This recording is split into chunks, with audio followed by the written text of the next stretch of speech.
Okay, I am back speaking about languages, and the more I study this thing, the more I know that I don't know much. But I know some basic rule of thumbs that, however much I don't deem them to be secrets, I hate the word secret concerning languages. I think if there are secrets, nobody or very few people know them. Anyway, but one thing I realized is the big gap between theoretical knowledge and practical knowledge. I mean, the problem is people are exposed either to too much um, random language that they cannot make head or tails of it. I mean, this language is too complicated. It goes over people's head and they cannot analyze it, to break it down and start to absorb the language. Basically, they can't even pick up the language, or it's very difficult to find the some points where you can start to understand, mainly for languages that are completely alien to us. For example, if I listen to Chinese, Japanese, Korean, Arabic, it's very difficult to pick up the language just listening. Maybe the first thing I would understand is yes or no, or some numbers, or but it actually is very difficult, and unless somebody helps you, it's very difficult to pick up the language like this. Or the other extreme is too theoretical. They say it's like this, it's like this. You know it is like this, but you cannot actually use it in real time. You know that it's like this, but language is more than knowing it is feeling it is. If I say in your language dog, you don't know that dog means dog. Dog to you, it is the dog. If I say cane, perro, cachorro, can, skili, hund, hundo, that's the other words I know for dog, chien. You know it means dog, but it doesn't have the same resonance it has in your native language.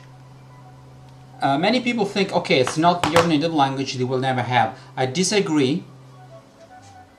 When I learned Greek or some other language like French that I forgot, but when I hear skili or skilos in Greek, I immediately think about the dog, because I developed a base of words, patterns, grammar, whatever, that is familiar to me. This base, even after I'm speaking Greek, 25 years, I haven't forgotten. It's in a long-lasting memory. Long-lasting memory. Long-term memory is the right term. So there is a gap. Knowing the language and absorbing the language. We have to bridge this gap, because actually, if you're a language learner and you don't live in the place where the language is spoken, it's very difficult to pick up the language just through videos on YouTube or whatever you watch on YouTube. Most of the people who teach on YouTube are not professionals. It's very difficult to understand if you're not language buffs or experts. Very difficult to distinguish what is good from what is bad. So you run the risk of having this self-appointed language teachers who, in the best of the cases, are just native speakers of the language. Sometimes they are not. Sometimes they don't know shit about languages. Sometimes they invented newfangled ways to teach a language just to sell themselves. So the problem is that knowing the rules just by heart doesn't prepare you to understand and speak in real time. So the problem, and this is the way I see it, is to bridge this gap, this discrepancy between theory and practice, because the two extremes do not work. Okay, practice, it worked when you acquired your first language. It can work even if you acquire your second language when you're till you are a teenager and you live in the other country and you live with other peers. So it's quite easy if you go to school to acquire the second language, even though it can be quite difficult if your first language is not of the same family. That means if you speak an Indo-European language, it will be easier for you if you're Italian, Greek, Romanian to understand other languages. But if you're Korean, Chinese, you're an Arab, or you speak another, for example, you are a Turk or you're a Finn, it will be very difficult for you to acquire a language who basically has a completely different structure. That's my experience. The problem is also if you speak language only when you're in school, or if you have friends, peers that you speak with outside school time. So since most of you do not find themselves in this kind of situation, and they feel frustrated most of the times because they have this like pasted knowledge that goes away immediately. I mean, after a while you find yourself always improving, then forgetting. You think you've improved, but actually you are a lasting perpetual beginner. You know why? Because what gets in and what you forget is like let's see, a barrel, or what gets in and what gets out is the same, because actually we forget. There's a matter, we're not a computer, we don't store forever our knowledge. Little by little we forget. The problem is what we forget and how fast we forget and how fast we remember. If the amount of knowledge, let's say, that gets in, so the language, real language that gets in is faster than what gets out, you progress. First, we should insist on what is basic. If I forget a very uncommon word, it's normal. So let's stress and let's practice over and over again what is basic. So first thing, you should know what it is basic or what it isn't basic. Laugh is basic. Cod, the fish, it's not basic. Okay.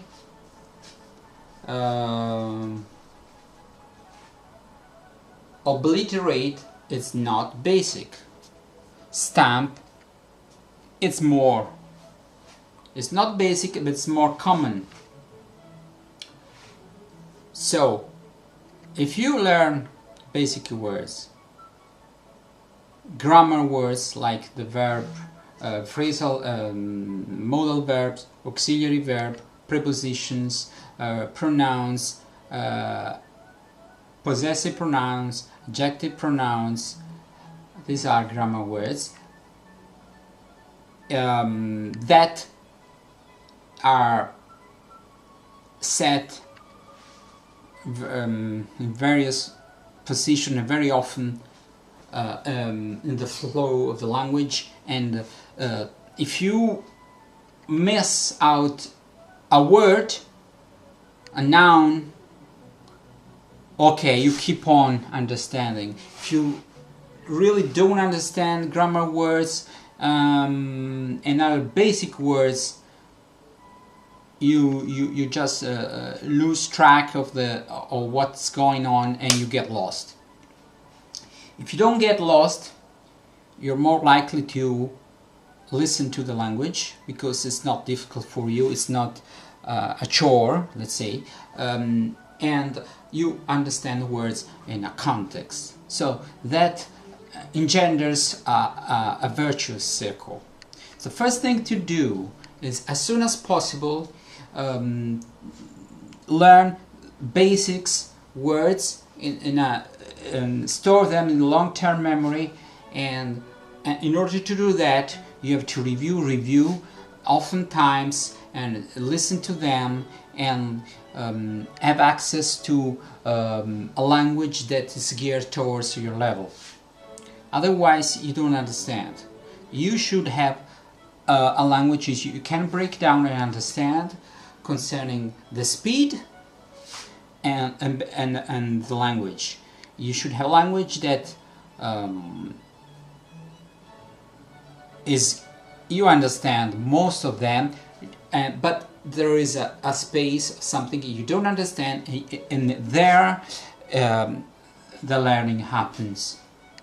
Okay, so your brain automatically try to understand whatever you want or not. It's automatic.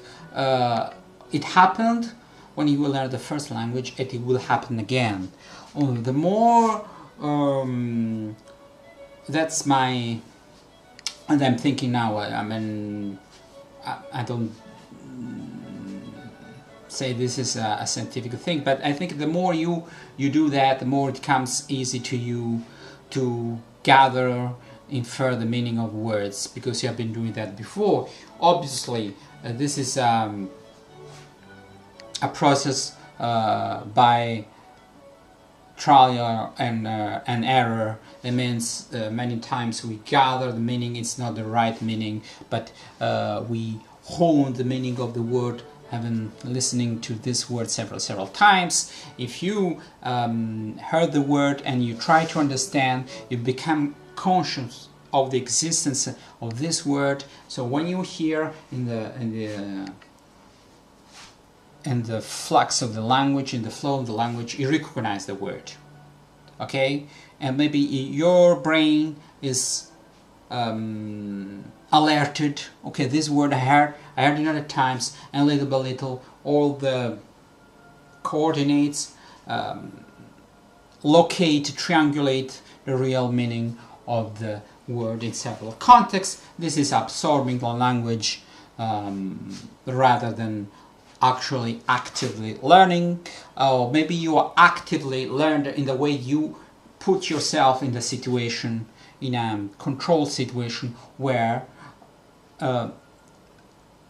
normal active learning, I mean, where your brain will find exposed to a language that it can make sense of and can work on that language and acquire some new language. I always compare with other things, and that is like sport. When you want to improve your your level, your performance, you expose your muscles to an extra than what you've done before, and that is where the improvement happens. In a way, I don't say exactly the same things, but there's this idea of super compensation. So when our body or our mind is exposed to a certain stress, it reacts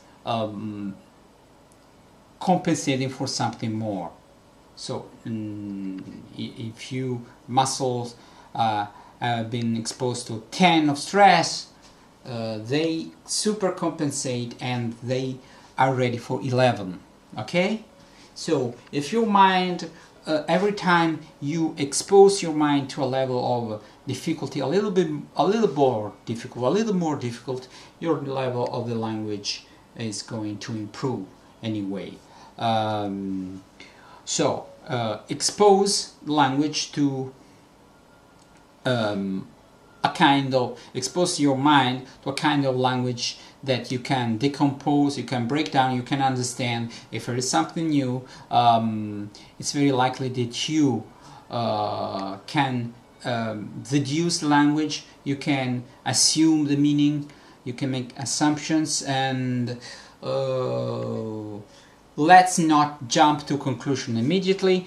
Some people want immediately to know immediately the meaning, to want to rationalize immediately, and sometimes the best way to go about learning a language is let well enough alone. Let well enough alone. That means there is time to be precise, to be accurate, and there is time to acquire the language in a normal, natural way. That doesn't mean that sometimes we can improve on our language through real learning, active learning, but I think that happens more on a higher level, like in your if you want to improve your widen your vocabulary, you can also read books and also take notes of some words you haven't come across before in your life. But basically, the bulk of your work is through natural acquiring. Natural, always say, is not random. It's not that you have to listen to whatever you come across. No, that's not the way to go about it. There is graded material. Obviously, you should know your level. So you can take tests or whatever, but actually,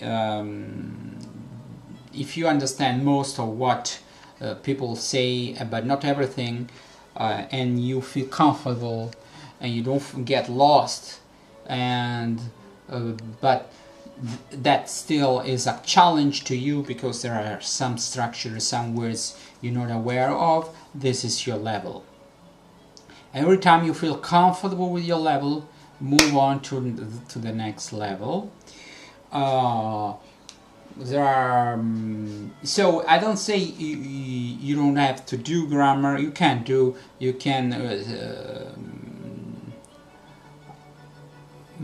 work on the language, but actually to make it more absorbed, you have to go through several exercises. I recommend more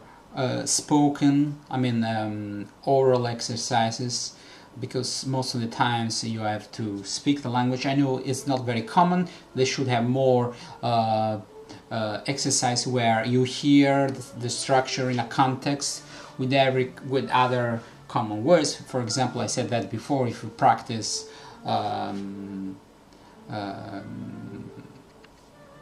I have done, don't just practice and I've done and you tell and you know that you have done to ta pa pa pa pa.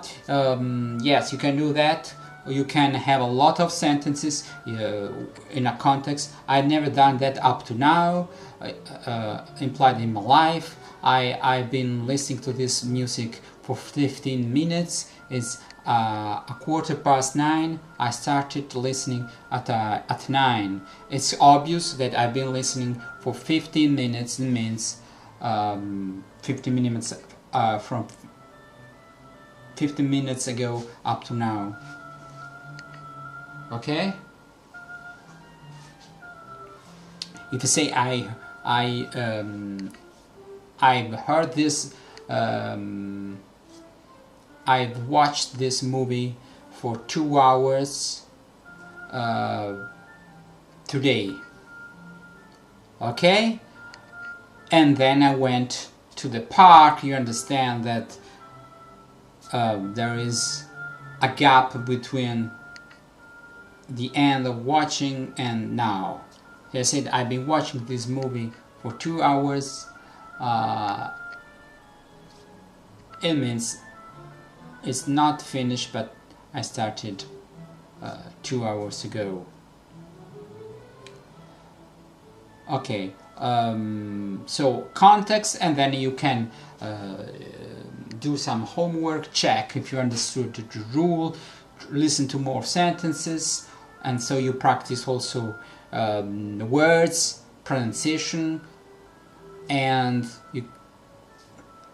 you get more for just the rule. You're always exposed to real sentences in real time, and then at the end, okay, you can check the rule, try to use at a certain level always the second language, even during the explanations, and then you will, okay, I understood the rule, the pattern. Don't think that's enough, even if you've been practicing for this for 2 hours, a lot of exercise, whatever. Go over that and the days to come. And another way is to, if you have a teacher, if you have your teacher for some reason, he comes up with a something where you need to use that structure, and you know that you need that structure, but you use the right way, and he comes up with other situation where you need that structure, and you always use the right way. Okay, that's a proof that you really absorbed the structure and you use automatically in real time, because as I always say, one time you get it, you can get it also by because of a fluke. It was a fluke, or just a random, okay, sometimes people get it right, they don't even know why, sometimes because they have the feel of the language, because sometimes it's just haphazard. You can get it right or wrong. Sometimes you get it right, but you don't know it, not because you have the feel of the language, because it's just random. So to be perfectly sure that you are master of this structure, word, whatever, you should be able to use when you know that you have to use, and you use the right way.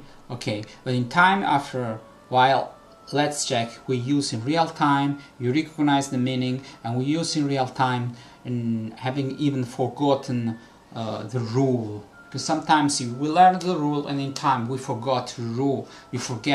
Sorry, but you can still use it because it's part of us. You know, sometimes like with music, sometimes I know there is a G flat, and then sometimes I don't even know, it comes automatically. The only good side when you are aware of the rules, if you're a teacher. Teachers should be aware of the rules, because that helps them teach Even if you don't teach the actual rule, they know the rule, they know the problem. Okay, that was a long-winded speech, but I felt the urge to precise certain things, and at the end of the day, to make a long story short, let's bridge the gap between tedious work, memorizing rules, and just speaking random. Let's match two things, like a practice of the rule using real sentences that make us understand the rule, using our insight ability to infer the rules, that I think is part of as a genetic trait of the human race. But some people disagree with me, but other famous linguists think it's part of us. Anyway, it works. So that's it. Goodbye. Bye.